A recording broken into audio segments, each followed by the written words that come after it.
Assalamualaikum and welcome to our video where we will present our idea regarding DIY Made Simple 2023. Our team, the Mindlock, will be representing SMK Saujana Utama with Puan Hajah Nurhayati binti Embong as our beloved headmistress. Now, let's start our presentation right away where I, alias Sofia, will do the talking first.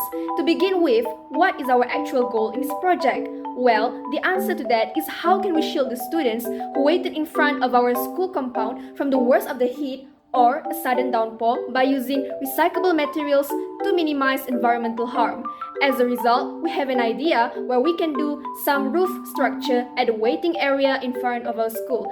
Our product name is called Recycle Roof. Hi, I'm Farah Zulaika and I'll continue from now on. To continue what Alia was presenting, I will be explaining our product, which is basically a shaded area built with plastic bottles as the main character.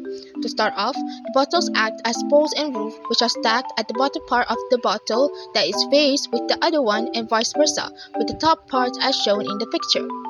For the lower part of the poles, the bottles are filled with sand and pebbles to ensure the heavy mass and stability of the structure.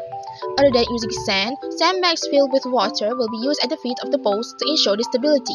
Plus, using water is easier to dispose instead of sand. As a bonus, we can remove it and move the structure as we want. My name is Utama, and the next point is we can use metals to surround the pool bottles to confirm the structure's stability even better.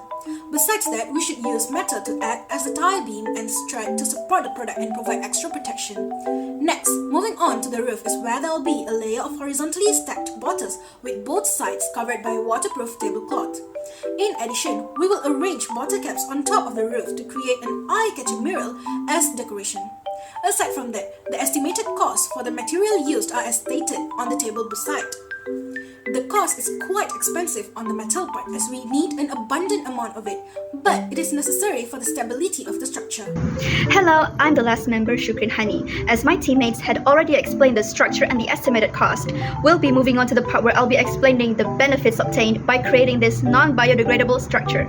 Firstly, it can prevent unpredictable weathers for pedestrians as it is a clearly shaded area. Secondly, it is a great idea to reuse non-biodegradable item and turn it into a structure as we want to reduce the plastic disposal and decrease the plastic wastage sent to the landfills. Finally, it has high potential to be set as an example and inspire the community to do better with their plastic waste. In a nutshell, our team strongly believe that recycling it in this cool way will benefit the school plus the environment. That's it from our group. We appreciate your time and attention. Thank you.